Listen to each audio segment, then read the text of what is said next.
मैं देख रहा हूँ कि आज का ये मौसम में बदलाव पर लोगों में आकर्षण है, क्योंकि विषय भी बड़ा आकर्षक है। विषय इतना आकर्षक है कि जीवन से जुड़ जाता है। एक हम तत्व के विषय को समझते हैं, अध्यात्म के विषय को समझते हैं, पर ये एक ऐसा विषय है जो तत्व से भी जुड़ता है, अध्यात्म से भी जुड़ता है और सीधा जीवन से जुड़ जाता है। जीवन की शक्तियाँ। मैं युवाओं को देख रहा हूँ, उनमें युवा की शक्ति है, युवा शक्ति। जो अवस्था प्राप्त है उनके पास अनुभव की शक्ति है। सबके पास एक प्रकार की शक्ति है।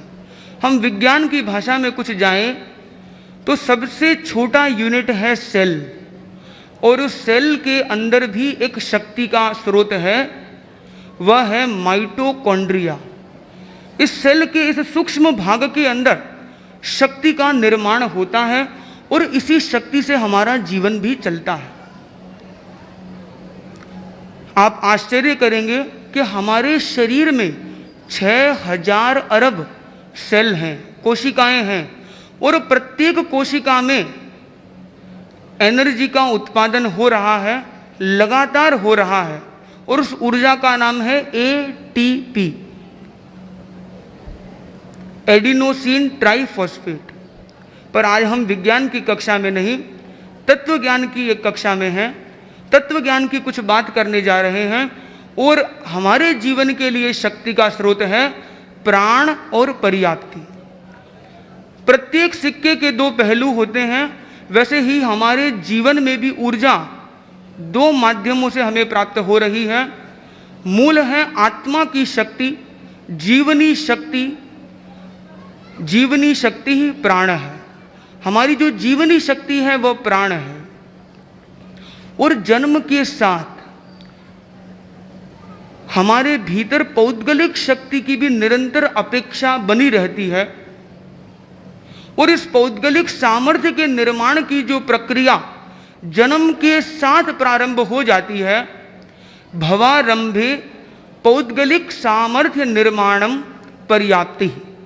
आचार्य श्री तुलसी ने मानो आगमों के सार को एक सूत्र में बता दिया, कि शक्ति के रहस्य को बता दिया, कि ये पर्याप्ति और प्राण को उन्होंने बड़ी कुशलता से सूत्र रूप में परिभाषित करते हुए बताया कि हमारे जीवन के प्रारंभ से जब व्यक्ति गर्भ में आता है, या जो प्राणी जिस योनि में पैदा हो रहा है, जिस गति में उत्पन्न हो रहा है, जन्म के प्रारंभ समय में वो अपने पौद्गलिक सामर्थ्य का विकास करता है, अपनी मटेरियल फिजिकल एनर्जी का डेवलपमेंट करता है, वह है पर्याप्ति।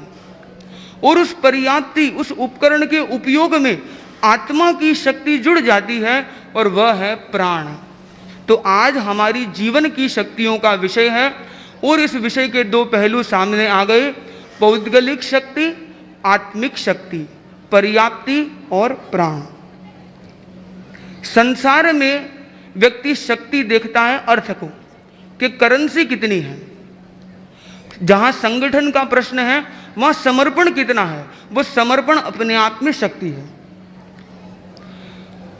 पर्याप्ति को हम देखें, उस शब्द की व्युत्पत्ति को देखें, परि प्लस आप्ति पर्याप्ति।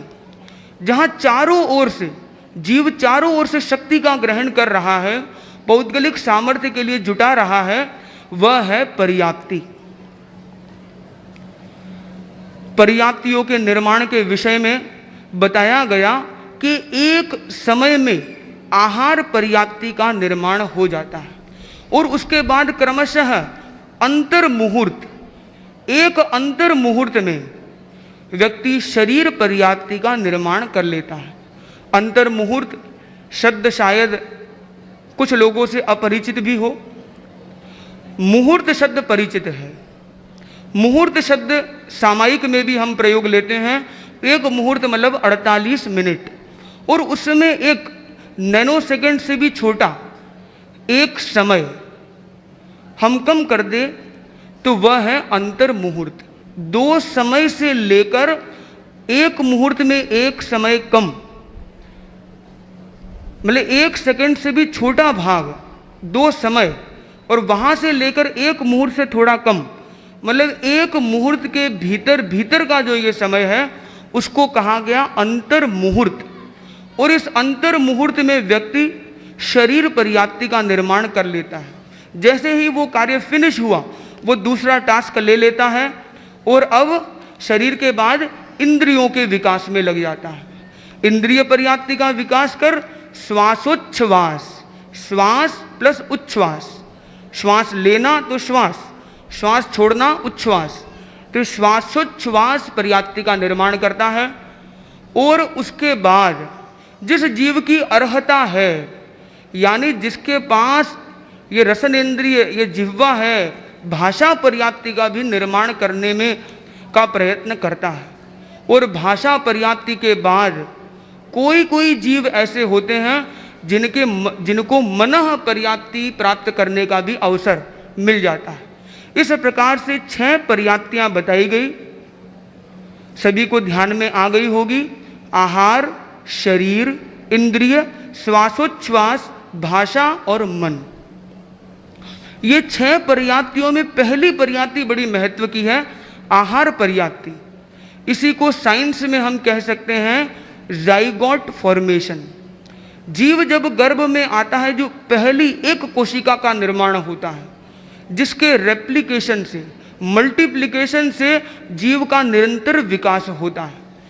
जिस सेल के अंदर उसका जेनेटिक कोड छिपा हुआ है, एक तरह से उसके सारे कर्म के रहस्य वहाँ छुपे हुए हैं, और एक तरह से कार्मण और तेजस शरीर जहाँ जुड़ा हुआ था, वहीं से उस जीव का प्रारंभ हुआ। दूसरी पर्याप्ति हमने कही शरीर पर्याप्ति। अनेक व्यक्तियों के प्रश्न मन में आ सकते हैं कि क्या पहले शरीर नहीं था? यहाँ शरीर का मतलब है औदारिक या वैक्रिय शरीर का निर्माण। तेजस शरीर और कार्मण शरीर तो प्रारंभ से उसके पास था, उसी से तो उसने निर्माण प्रारंभ किया। अब वो औदारिक शरीर, मनुष्य या तिर्यंच की बात करें तो औदारिक शरीर, और नारकी और देवता की बात करें तो वैक्रिय शरीर का वह निर्माण करता है। इस प्रकार पर्याप्तियों का एक क्रम चलता चला जाता है। और दूसरा पहलू हमारी आत्मिक शक्ति का पक्ष हम रखें, वह है प्राण। प्राण के विषय में बताया गया, तदपेक्षिणी जीवनी शक्ति प्राण है। पर्याप्ति के निर्माण के साथ जो हमारी आत्मिक शक्ति का उसमें योजन होता है, वह है प्राण। हम व्यवहार की दृष्टि से देखें तो 10 प्राण बताए गए, 5 इंद्रियां, उसके 5 प्राण, फिर मनोबल, वचन बल, काय बल प्राण, श्वासोच्छ्वास प्राण और अंतिम आयुष्य प्राण। इन 10 प्राणों के नाम हम सबको विदित हैं। हम निश्चय नय की दृष्टि से देखें तो प्राण 10 नहीं है, प्राण तो एक ही है, और वह है चेतना की शक्ति। स्यादवाद मंजरी एक संस्कृत का गहन ग्रंथ है, उसमें भाव प्राण को परिभाषित किया गया कि ये सब प्राण की जो बात है ये तो स्थूल जगत की बात है, जो भीतर के प्राण है, भाव प्राण क्या, तो बताया गया सम्यक ज्ञानादयो ही भाव प्राण। सम्यक ज्ञान, सम्यक दर्शन, सम्यक चारित्र, यही मूल हमारे भाव प्राण है। और ये प्राण का कंसेप्ट अध्यात्म जगत के लिए भी बहुत महत्व का है, क्योंकि इसमें बताया गया अध्यात्म की करेंसी क्या है। अध्यात्म की शक्ति तो है ज्ञान, दर्शन और चारित्र। तो अध्यात्म की दृष्टि से प्राण 3 हो जाते हैं, सम्यक ज्ञान, सम्यक दर्शन और सम्यक चारित्र। इन प्राणों के विषय में बहुत बात हमने की। हम एक छोटे से घटना प्रसंग से प्राण को समझ सकते हैं कि प्राणों की शक्ति हमारे जीवन के विकास में किस तरह काम करती है। एक बार एक मरीज था, बहुत बीमार हो गया, उसकी हार्ट रेट भी कम हो गई, और डॉक्टर उसे देखने आता है। तरह तरह के उसके क्लिनिकल टेस्ट होते हैं, और डॉक्टर ने देखा इसका तो अब प्राण गए, अब तो ये ही इज डेड। उतने में वो पेशेंट ने सुन लिया। वो भले ही एकदम निश्चल था, पर भीतर में आयुष्य प्राण की धारा बह रही थी, उसका प्राण अभी भी था। उसने बड़ी हिम्मत जुटाई और डॉक्टर को बोला, नहीं सर, मैं जीवित हूं। पर उतने में डॉक्टर तो जा चुका था। डॉक्टर को सुनने का इतना टाइम नहीं था। बात कंपाउंडर ने सुनी और कंपाउंडर ने बोला, अरे तुम ज़्यादा जानते हो कि डॉक्टर साहब ज़्यादा जानते हैं? डॉक्टर साहब ने कह दिया तुम मर गए तो मर गए। तो आपको विनोद भी हो सकता है, पर मूल प्रसंग यह है कि आयुष्य प्राण हमारी शक्ति का मूल केंद्र। जिस व्यक्ति का आयुष्य प्राण प्रबल है वो व्यक्ति मरकर भी नहीं मर सकता। ये प्राण के बारे में और पर्याप्ति के बारे में हमने कुछ परिभाषात्मक बात की। अब हम प्रैक्टिकली कुछ देखें। हम प्राणी हैं, हमने विभिन्न प्रकार के प्राणियों को देखा है, बायोडाइवर्सिटी है। अब विभिन्न प्राणियों के बारे में हम देखें कि किस व्यक्ति में कितनी पर्याप्तियां हैं और कितने प्राण हैं। सभी ध्यान से सुनेंगे, हो सकता है एक प्रश्न आपके सामने भी उपस्थित हो। मेरी स्पीच पूरी होने के बाद आपके प्रश्न आ सकते हैं, पर उससे पहले मैं आपसे प्रश्न पूछ सकता हूं। हम एकेंद्रीय जीव से प्रारंभ करें, जैसे पृथ्वी काय आदि हैं। एकेंद्रीय जीव जो सबसे अल्प विकसित हम कह सकते हैं, उसमें कम से कम 4 पर्याप्तियां होती हैं। यदि वह जीवित है तो आहार पर्याप्ति, शरीर पर्याप्ति, इंद्रिय पर्याप्ति और श्वासोच्छ्वास पर्याप्ति। ये जो हम 25 बोल आदि में क्रम सीखते हैं, उस क्रम में भी बच्चों के मन में प्रश्न आ जाता है कि हम क्रम को रिवर्स कर दे तो क्या फर्क पड़ता है। उससे बात सीधी सीधी जुड़ती चली जाती है। और हम देखें, पहले 4 पर्याप्तियों का निर्माण एकेंद्रीय जीव में होता है।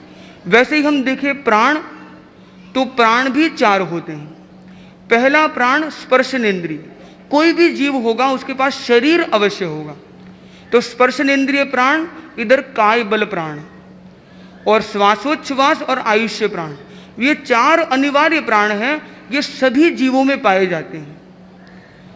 हम दूसरे नंबर पर चले, द्विंद्रिय जीवों को देखें, लट आदि होती है, उनमें हम पर्याप्ति और प्राण को देखें तो उनमें रसनेन्द्रिय का विकास हो गया। अब उनके पास जिह्वा आ गई, अब भाषा पर्याप्ति का विकास हो गया। तो इधर ये 5 पर्याप्तियां, भाषा पर्याप्ति जुड़ गई, इधर प्राणों में 2 प्राण जुड़ गए, वचन बल प्राण भी आ गया और रसनेन्द्रिय प्राण भी आ गया। तो द्विंद्रिय है, उसमें 5 पर्याप्ति और 6 प्राण हो गए। अब हम त्रिंद्रिय के पास चलते हैं और चींटियों को देखते हैं। तो चींटियों के पास क्या है, उनके पास कौन सी शक्ति है, कितना वो श्रम करती है। तो हम उनकी पर्याप्ति को देखें तो उनके पास भी 5 पर्याप्तियां हैं। उनके पास मन नहीं है, इसीलिए उन्हें हम असंगी भी कहते हैं। उनके पास मन नहीं, उनके पास 5 पर्याप्तियां हैं। वह प्राण एक बढ़ गया, उनके पास घ्राणेन्द्रिय प्राण है। चीनी का एक दाना भी धुल जाता है तो बहुत संभव है चींटियां आकर्षित होकर आ जाती है। कैसे? अपने घ्राणेन्द्रिय के बल पर, गंध के बल पर। हम थोड़ा और आगे चले और मच्छरों को देखें।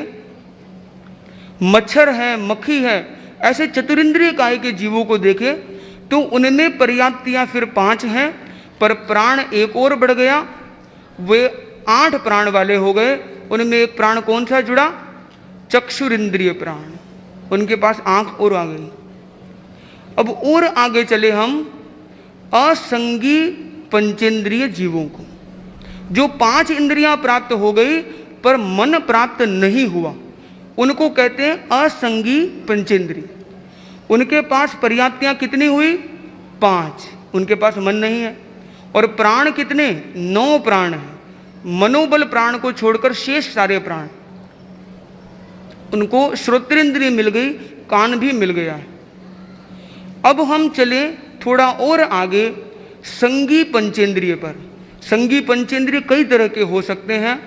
संगी पंचेंद्रिय का एक उदाहरण है शेर। ये तिर्यंच पंचेंद्रिय, संगी तिर्यंच पंचेंद्रिय। इसमें हम देखें तो इसके पास मन भी है, ये सोचता भी है।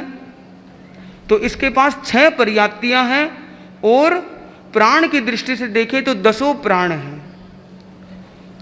अब हम मनुष्यों पर आए, हम सब यहाँ बैठे हैं, आप सब में कितने प्राण हैं?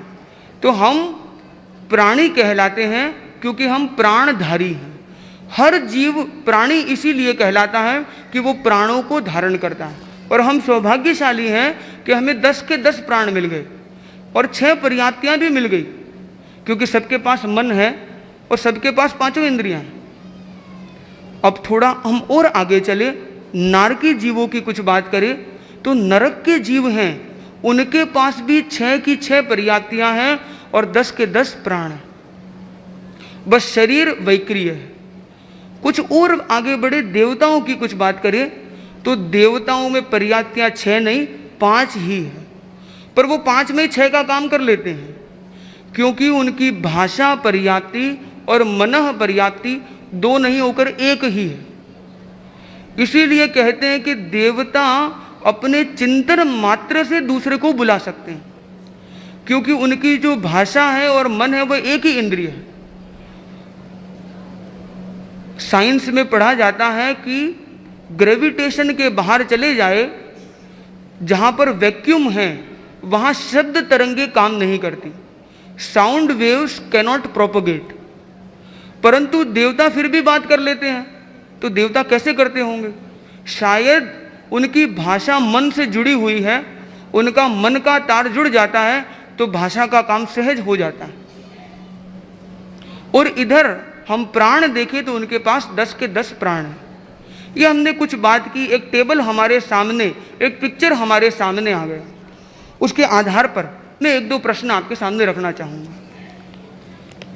कोई व्यक्ति आपसे पूछे कि चींटी चल रही है और उसमें कितने प्राण हैं, कितनी पर्याप्ति है, कोई उत्तर दे सकता है? कोई खड़े होकर उत्तर देना चाहे? 7। कई व्यक्तियों ने उत्तर दिया है 7 प्राण होते हैं और 5 पर्याप्ति। बहुत सुंदर। अब वैसे ही हम थोड़ा आगे बढ़े तो एक कंसेप्ट बहुत महत्व का है कि हम सारी बात जैन धर्म में आत्मा और कर्म के इर्द गिर्द चलती है। हमने आत्मिक शक्ति की बात कर ली, अब कर्म की भी थोड़ी बात कर लें कि कोई व्यक्ति इतनी पर्याप्तियों का विकास कर लेता है, कोई इतनी पर्याप्तियों का विकास नहीं कर पाता। कोई इतने प्राणों से संपन्न है, हमारे पास 10 के 10 प्राण हैं, पर कुछ जीव ऐसे भी हैं जिनके पास केवल 4 प्राण हैं। ऐसा भेदभाव क्यों? तो बताया गया कि इसके पीछे कर्म का सिद्धांत जुड़ा हुआ, और वो कर्म कौन सा है? नाम कर्म। नाम सबको प्यारा है और नाम कर्म सबके पीछे जवाबदेह है। पर ये नाम कर्म हमारे नाम वाला नाम कर्म नहीं है, ये नाम कर्म है जो जन्म के साथ उदय में आते ही उसी के कारण हमें इंद्रिय, शरीर, वर्ण, हाइट, बॉडी सब कुछ मिलता है। सारा हमारा शारीरिक विकास हम देखें तो उसके पीछे महत्वपूर्ण कारक है नाम कर्म। और उस नाम कर्म के भी 2 प्रकार बताए गए जो इस संदर्भ में महत्वपूर्ण है, पर्याप्त नाम कर्म और अपर्याप्त नाम कर्म। जब पर्याप्त नाम कर्म का उदय होता है तब व्यक्ति पर्याप्तियों को पूर्ण करने में समर्थ बनता है। कोई व्यक्ति 4 पर्याप्तियों का धारक है, वो 4 पर्याप्तियों को पूर्ण करता है क्योंकि उसने पर्याप्त नाम कर्म का उसका उदय हुआ। और कोई व्यक्ति ऐसे होते हैं जो गर्भ में ही मर जाते हैं, कोई होते हैं जो प्रारंभिक अवस्था में ही मर जाते हैं, अपनी पर्याप्तियों का पूर्ण निर्माण किए बिना ही मर जाते हैं। ऐसा क्यों? उनके अपर्याप्त नाम कर्म का उदय होता है। कोई व्यक्ति ऐसा है जिसके पर्याप्त नाम कर्म का उदय है, पर अभी तक वो गर्भ में आया है, उसने पर्याप्तियों का निर्माण वो करेगा जरूर, पर किया नहीं है। उस अवस्था में कोई पूछे कि अभी ये बच्चा जस्ट गर्भ में आया है, अभी इसकी कितनी पर्याप्तियां हैं, क्या ये पर्याप्त है या नहीं, तो हम कहेंगे वह अपर्याप्त अवस्था में है, अभी तक डेवलप्ड नहीं है, अंडर डेवलपिंग है, अभी डेवलप्ड नहीं हुआ। पर कोई ऐसे भी होते हैं जो कभी डेवलप होंगे ही नहीं, एक ऐसा उदाहरण है असंगी मनुष्य पंचेंद्रिय। आप सब में मैं मानता हूं सब मनुष्य पंचेंद्रिय है। एक प्रश्न पूछता हूं, आप सब में असंगी मनुष्य पंचेंद्रिय कौन कौन है? वो हाथ ऊंचा कर सकते हैं। एक ने भी नहीं किया, एक व्यक्ति ने किया है और ज्यादा नहीं। हम थोड़ा ध्यान से देखें, हाथ ऊपर करने की अपेक्षा नहीं। कभी कभी हाथ ऊपर करना फायदा करता है, कभी नुकसान कर भी हो सकता है। क्योंकि असंगी मनुष्य पंचेंद्रिय का मतलब है बिना मन वाले प्राणी, जिनके पास मन पर्याप्ति नहीं है। मन नहीं है, बाकी सब कुछ है, मनुष्य भी हैं, पंचेंद्रिय भी हैं, पर असंगी। ऐसे जीव हमें देखने को नहीं मिलते, क्योंकि वो बहुत सूक्ष्म होते हैं और वे अमुक अमुक जीव स्थान बताए गए, वहां पर वो अंतर मुहूर्त में पैदा हो जाते हैं। ऐसे जो असंगी मनुष्य पंचेंद्रिय हैं, वो केवल कहलाने के मनुष्य पंचेंद्रिय हैं, पर उनके जीवन का कोई विशेष विकास नहीं होता। वे अंतर मुहूर्त में ही मर जाते हैं। क्यों? क्योंकि उनके बारे में बताया गया कि वो अपर्याप्त अवस्था में ही मर जाएंगे। वे जीव 3.5 पर्याप्ति पूर्ण करते करते मर जाते हैं। उससे पहले भले मर जाएं, पर 3.5 से ऊपर नहीं। 3.5 कैसे? आहार पर्याप्ति, शरीर पर्याप्ति, इंद्रिय पर्याप्ति और श्वास। वो श्वास ले तो लेते हैं, उच्छ्वास नहीं कर पाते। श्वास छोड़ने का उनको टाइम नहीं मिलता और वो चले जाते। तो 3.5 पर्याप्तियों का। ऐसे भी कुछ जीव हैं जिन्हें बहुत गरीब हम कह सकते हैं, शुद्र भवधारी। शुद्र भवधारी जो जीव हैं, उन्हें आगम की भाषा में कहा गया लब्ध पर्याप्त। यानी ऐसे जीव जो एक श्वास हम लेते हैं, एक श्वास के अंतर अंतर वो 18 बार जन्म मरण कर लेते हैं। तो इतना शीघ्र उनका जन्म मरण का चक्र चलता है, उन्हें लब्ध पर्याप्त कहा गया। वो सूक्ष्म जीव होते हैं। अब मैं एक और प्रश्न आपके सामने रखना चाहूंगा। कोई व्यक्ति पूछे, जैसे हमने अभी प्रसंग चला कि जो डेवलप हो गया है वो पर्याप्त, जो डेवलप नहीं हो पाया अपर्याप्त। जिसकी जितनी अर्हता है, जिसको 4 पर्याप्ति करनी थी वो पूरी कर ली तो वो पर्याप्त, जिसको 5 करनी थी उसने 5 कर ली वह पर्याप्त, जिसे 6 करनी थी 6 कर ली वह पर्याप्त। आप सब कैसे हैं? पर्याप्त है क्या अपर्याप्त हैं? सभी पर्याप्त हैं। बहुत सुंदर। मुझे भी पर्याप्त संतोष है कि आप सब पर्याप्त हैं और ये मानते भी हैं कि हम पर्याप्त हैं।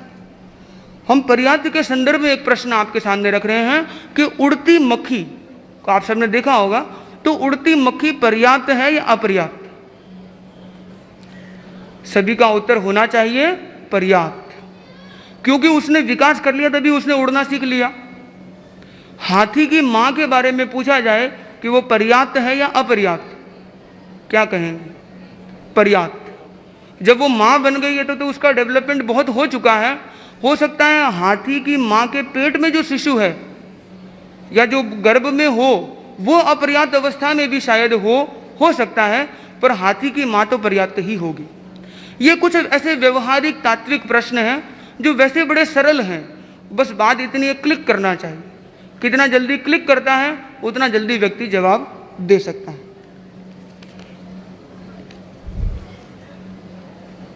मैं अनेक प्रश्न रख रहा हूं, आप सबसे भी प्रश्न चाहूंगा। उसके पहले केवल ज्ञानी पर हम कुछ चर्चा करें। केवल ज्ञानी तो सब कुछ जानते हैं, पर हम भी केवल ज्ञानी के बारे में कुछ जान लें। जो केवल ज्ञानी होते हैं उनके पास कितने प्राण होते हैं? तो बताया गया उपयोग की दृष्टि से हम कहें 4 प्राण, जिनका वो उपयोग करते हैं, जिनमें उनकी आत्मा की शक्ति योजित होती है। वह है वचन बल प्राण, काय बल प्राण, श्वासोच्छ्वास प्राण और आयुष्य प्राण। अंतिम 4, क्योंकि उन्होंने आत्मिक शक्ति, आत्मिक वैभव को पूर्णतः उद्घाटित कर दिया। उन्हें अब मन से सोचने की जरूरत नहीं, वो तो प्रत्यक्ष देख रहे हैं। पर वाणी वचन बल की जरूरत इसलिए पड़ती है क्योंकि वो तरते भी हैं तो तारते भी हैं। तिन्नाणम तारयाणम, उनका प्रवचन, उनके वचन बल का प्रयोग। और वो विहार भी करते हैं तो कायबल का भी प्रयोग होता है। और जब तक प्राण है, जीव है, श्वासोच्छ्वास प्राण और आयुष्य प्राण भी जुड़ा रहता है। अब ऐसे केवल ज्ञानी के पास हम चलते हैं जो अयोगी केवली है। वर्तमान में हम जा नहीं सकते, पर एक कल्पना से हम देखें एक अयोगी केवली को जो बस कुछ ही समय में अ ई उ री री इतना बोले उतनी देर में मोक्ष जाने वाला। ऐसी स्थिति में अयोगी केवली जिसका शरीर एकदम स्थिर हो चुका है, निष्प्रकंप हो चुका है, उसकी हम बात करें तो उसमें कितने प्राण होंगे? तो एक प्राण बताया गया, आयुष्य प्राण। श्वास का भी पूर्णतः निरोध, शरीर की हर प्रक्रिया का निरोध हो चुका है। और तीसरी दशा है जब वे समुद्घात करते हैं, अपने शरीर से प्राणों को निकालकर एक विशेष प्रयोग करते हैं। विशेष परिस्थिति में किया जाता है या होता है समुद्घात। और उसमें बताया गया 3 श्वासोच्छ्वास प्राण, कायबल प्राण और आयुष्य प्राण। अलग अलग परिस्थितियों में 3 अथवा 2 अथवा 1 प्राण का उपयोग होता है। अब हमने काफी तात्विक बात की, कुछ हम अध्यात्म के धरातल पर आए कि अध्यात्म हमें क्या कहता है। हमने ये सारी जानकारी की, इससे हमारी आध्यात्मिक प्रगति कैसे हो सकती है। तो हम देखें, अध्यात्म का बीज मंत्र है अहिंसा, और अहिंसा का ही एक आगमिक शब्द है प्राणातिपात। एक श्रावक या साधु अहिंसा महाव्रत को स्वीकार करता है, अहिंसा अणुव्रत का स्वीकार करता है, तो बोलता है प्राणाई वायम पचक्खामी, प्राणातिपात का त्याग। अब ये प्राणातिपात का मतलब समझने के लिए भी हमें प्राणों को समझना होगा कि प्राण का जो अतिपात करता है वह प्राणातिपात होता है। मतलब प्राण की थोड़ी भी हिंसा हो, प्राण को कष्ट देना। और प्राण हमने देखा कि प्राण कितने हैं, 10 प्राण हैं। जितनी हमारी उंगलियां उतने ही प्राण। पर हम सामान्यतः देखते हैं हिंसा का मतलब किसी को जान से मारना या किसी को शरीर पर मारना। क्या केवल कायिक अहिंसा के बारे में बताया गया? नहीं, 10 प्राण के विषय में अहिंसा का सिद्धांत रखा गया कि यदि आप ऐसा कटु शब्द बोलते हैं जिससे उसके मन में भी दुख होता है, आप वाणी से भी उसे कुछ करते हैं, शरीर से भी करते हैं, मन से, वचन से और शरीर से, तीनों दृष्टियों से हिंसा हो सकती है। और वैसे देखिए, 5 इंद्रिय, किसी को जान से मारना तो उसके आयुष्य प्राण को हमने रोक दी। किसी को थोड़ी देर के लिए श्वास को रोकना, वो श्वासोच्छ्वास प्राण का कुछ अतिपात हुआ। तो इस प्रकार से हम व्यापक रूप में देखें तो जैन धर्म का अहिंसा का सिद्धांत बहुत व्यापक है। अनेक लोग कहते हैं महाराज आप हरियाली का तो ध्यान रखते हो, पर मन में कलुषता है, क्या उसका ध्यान रखते हो? तो उनको ये जवाब मिल जाता है कि जैन धर्म का अहिंसा का कंसेप्ट बहुत विशाल है और बहुत सूक्ष्म है। इसमें प्रत्येक प्राण पर चिंतन किया गया, 10 प्राण के अहिंसा का सिद्धांत दिया गया। तो इस प्रकार से हम कुछ संदर्भों में इसे गहन अध्यात्म से जोड़कर भी देख सकते हैं। अब कुछ हम 2 से 3 मिनट में कुछ वैज्ञानिक पक्ष की बात करें कि विज्ञान की दृष्टि से हम देखें तो प्राण और पर्याप्तियां क्या हो सकती हैं। तो प्राण के लिए एक शब्द हम ज़्यादा प्रयोग में लेते हैं, वह है बायो एनर्जी, हमारी जीवनी शक्ति। और ये जो एनर्जी है वो किस रूप में काम आती है? तो विज्ञान का एक सिद्धांत है 3rd लॉ ऑफ थर्मोडायनामिक्स, और वह है एंट्रोपी, कि हर वस्तु विघटनशील है, हर वस्तु बिखरती जा रही है, पूरा विश्व डिसऑर्डर की तरफ बढ़ रहा है। अब ऐसे में उसे निरंतर संगठित रखना एक महत्वपूर्ण कार्य है कि हम देखते हैं हमारा शरीर हम बना के रखते हैं। भले ही सिद्धांत कहता है कि एंट्रोपी हो रही है, सब विघटन की ओर जा रहा है, फिर भी हमारा शरीर दिन प्रतिदिन संगठित होता जा रहा है। क्यों? उसके पीछे है प्राण की शक्ति। ये एक ऐसी बायो एनर्जी है which is required to counter the probable tendency of disorder, entropy. इस डिसऑर्डर में ऑर्डर को मेंटेन करने की जो एनर्जी है वही है प्राण। इधर हम पर्याप्ति पर कुछ ध्यान दें तो पर्याप्ति को हम कह सकते हैं बायो पोटेंशियल। शरीर निर्माण, इंद्रिय निर्माण, तरह तरह के अवयवों के निर्माण या कहे पौद्गलिक सामर्थ्य का निर्माण की जो शक्ति है, उसी को हम कहें ऑर्गेनाइजेशन की कैपेसिटी। हमारी आत्मा और उसका जो एक पुरुषार्थ चल रहा है ऑर्गेनाइजेशन करने में, तरह तरह की पर्याप्तियों के निर्माण में, ये जो ऑर्गेनाइजेशनल बॉडी है वह है बायो पोटेंशियल और वह है पर्याप्ति। हमने प्राण और पर्याप्ति के विषय में बहुत कुछ बातें कही।